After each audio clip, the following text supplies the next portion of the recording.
Welcome to the Multiplicity Crafts 10,000 subscribers celebration hop and giveaway. My name is Marla and I'm so excited to be celebrating my friend Miranda's 10,000 subscriber accomplishment. She has tons of inspiration in store for you. You will use a hashtag, which I'll show you in just a moment, to find all of the creators. To qualify for entry to win one of the prizes, you need to click the Rafflecopter link in the description box below, comment on at least one video, and don't forget to read about how you can get bonus entries. Here's a look at the amazing prizes that are available. We want to thank our sponsors for donating prizes. Here's a look at my card, and again, this is the hashtag that's in my description box. Click on that and you'll find all the amazing inspiration.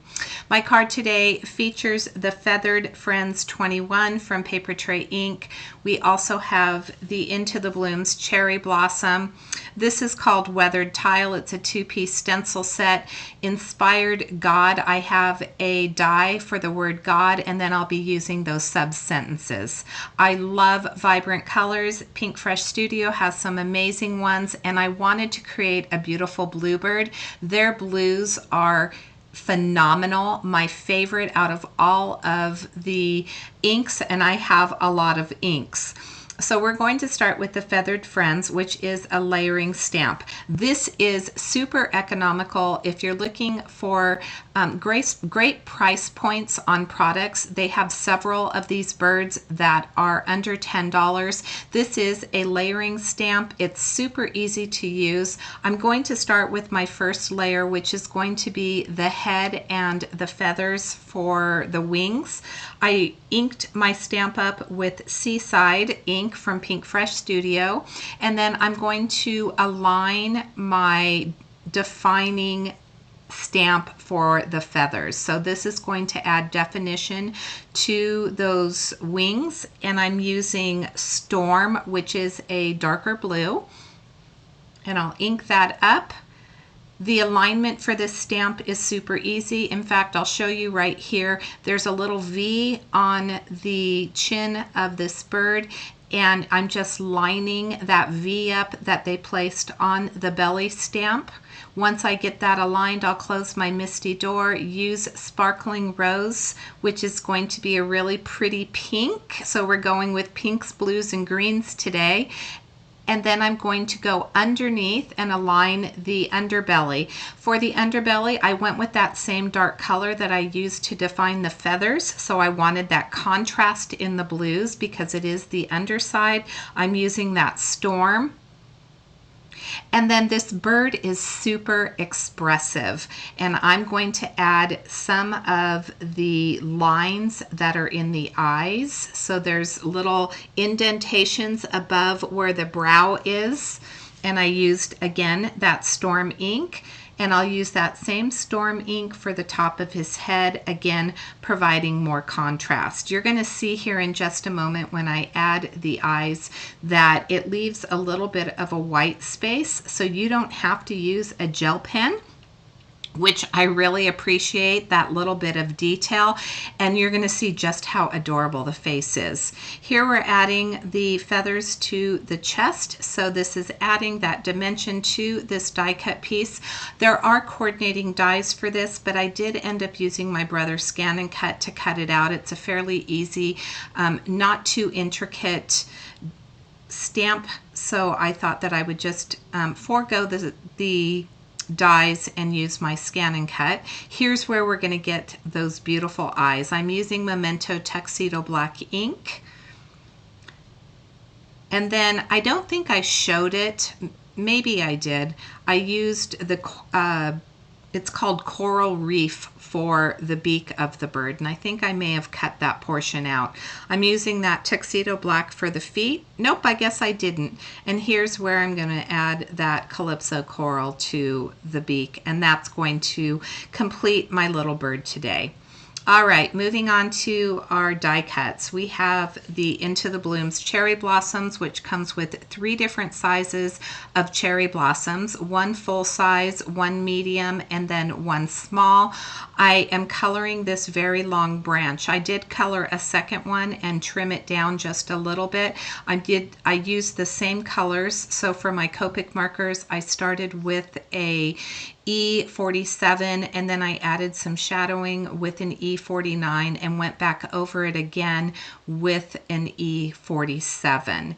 And I think that that just added just a little bit of dimension to the branch. And again, I did color the second one off camera the same way. For my cherry blossoms, I did something a little bit different. I wanted to try out, I have these little blender brushes from Amazon. They're like $15 and you get 3 different sizes, 5 different colors. And so I'm using the very smallest one on this die cut. This is the full size cherry blossom.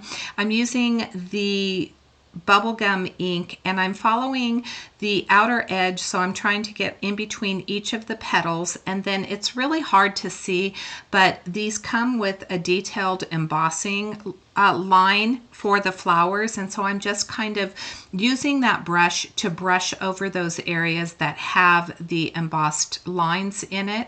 And I think that this was really, really pretty. I left a lot of white space on this. I wanted to go with something that was super vibrant. When I first started to stamp out my bird, and I was practicing because I hadn't used this stamp set before, so I did want to do a practice run before I started filming. I thought I would do a robin, and you're going to see when I start putting together some of this card, you'll see that I used the reverse side of the paper to complete my bird, but you'll see I get a little peek at that robin, and I wanted these vibrant colors, so I switched over to these Pink Fresh Studio inks, and I'm really happy with the color combination for this card. On the underside, this is the larger portion that is going to layer the largest flower, as you can see right here. I'm using that same detailed brush. It's 1 size bigger, and right now I'm using the Sparkling Rose, and you can see that I'm adding some indentations where the natural curves of the flower are to add some dimension.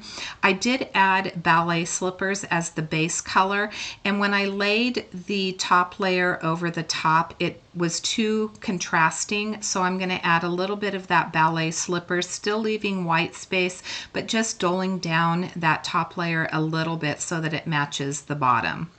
For my leaves, I'm using Fresh Pear and then a YG17 marker to add a little bit of dimension with a flicking motion.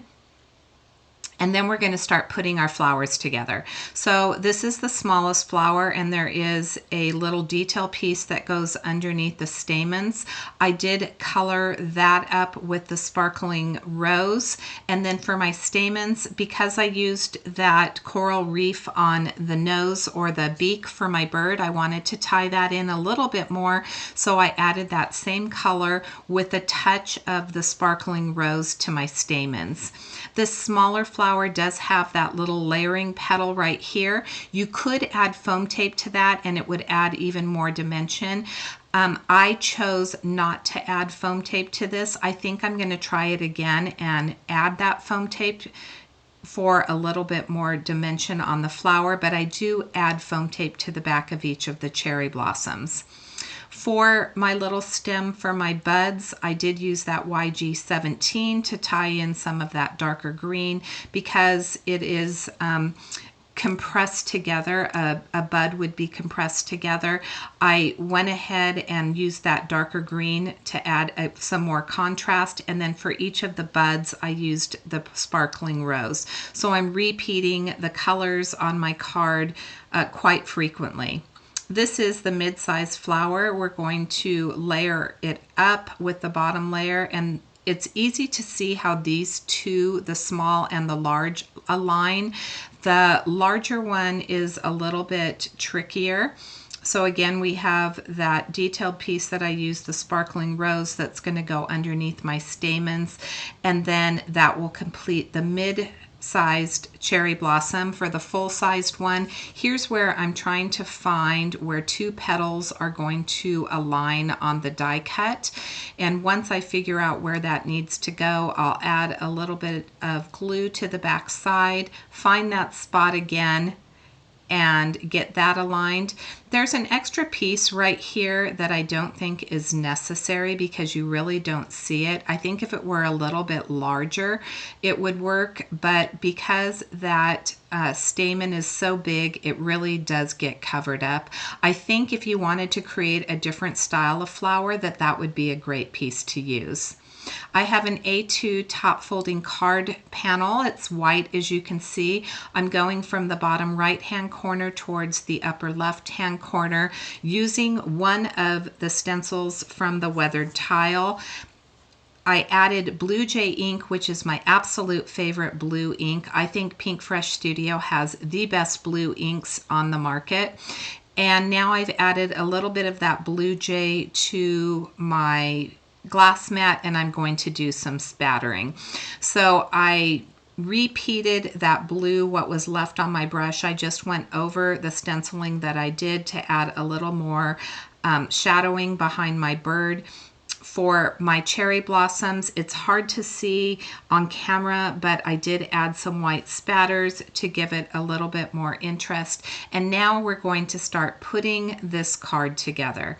So I have this smaller branch that I told you about earlier. I'm going to add it to the lower portion of my card coming in from the right side.